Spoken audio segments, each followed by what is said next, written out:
Good evening, friend, and happy Wednesday. Hope you're having a lovely day thus far, wherever you are with your family and your friends. Just a quick check-in here on day number 51 of our 60-day challenge on goal setting. Again, I'm hoping that you're enjoying this journey to the utmost and making great progress towards whatever your initiatives and objectives are. Today, what surfaces for me is healing. I just got out of a church service that was essentially focused on that.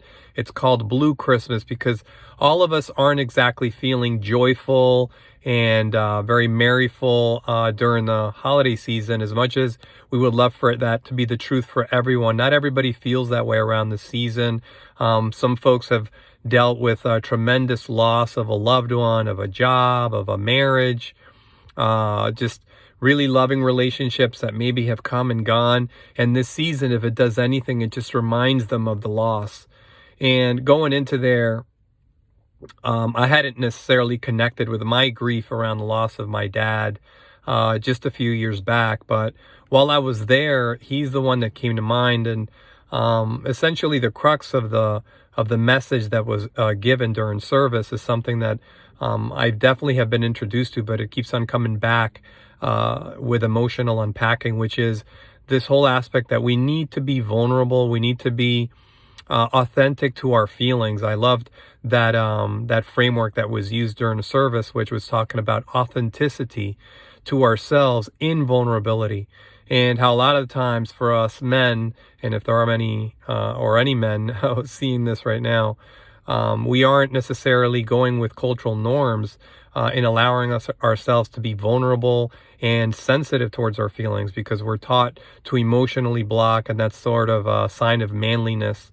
And nothing could be further from the truth. Essentially, all we're doing there is creating toxic feelings within ourselves, because energy that hasn't been processed or even acknowledged becomes toxic. Because imagine, it's as if you're eating something that's gone foul or gone afoul, and you're holding on to it for days on end. Your tummy's going to hurt, your system's going to hurt, physiologically you're going to hurt because you can't sustain it. Same thing happens with our feelings and in our emotions.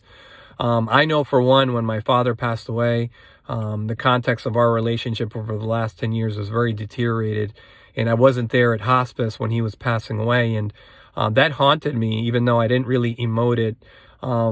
Fortunately for me, though, I did have emotional unpacking occur about a year later, when I was exposed to some old recordings of my dad, and just hearing his voice, his loving nature, really bypassed all of the almost decade of hurts and traumas that I had lived with him and through him. And I was basically able to activate the tear ducts and cry and cry and cry and cry. And that's the vulnerability that we're talking about, the authenticity to our feelings.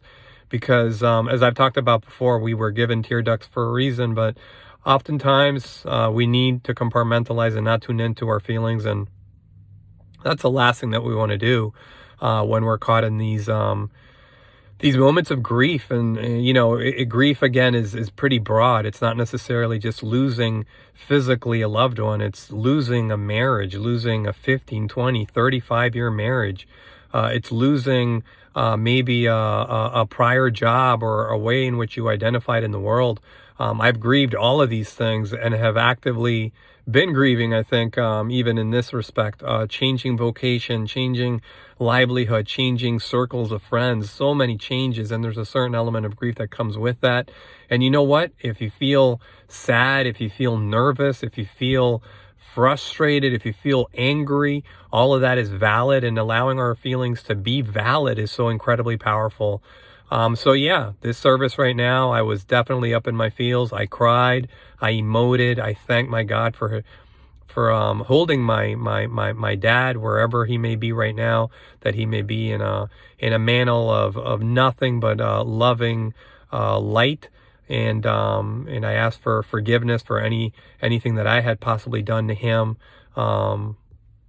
And just for his guidance for the remainder of my life. And that's such a beautiful thing, to just be connected, to have my heart open in this way.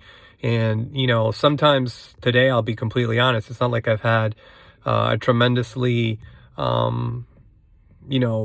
great day, in the sense that I've been in my anger feels or my frustrated feels But God works in mysterious ways. Just having a chance to have my heart reopened again through a service like this is just incredibly beautiful. And that's what it is. Like I talked about recently on a previous episode, life is not linear. It's a scattered plot, and it's very non-linear, and we just have to kind of go with it, be fluid with it.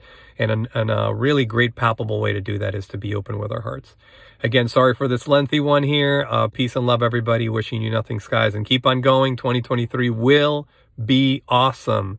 We are declaring that right now. It's going to be great. Say it, feel it, viscerally own it. Love you all. Bye-bye.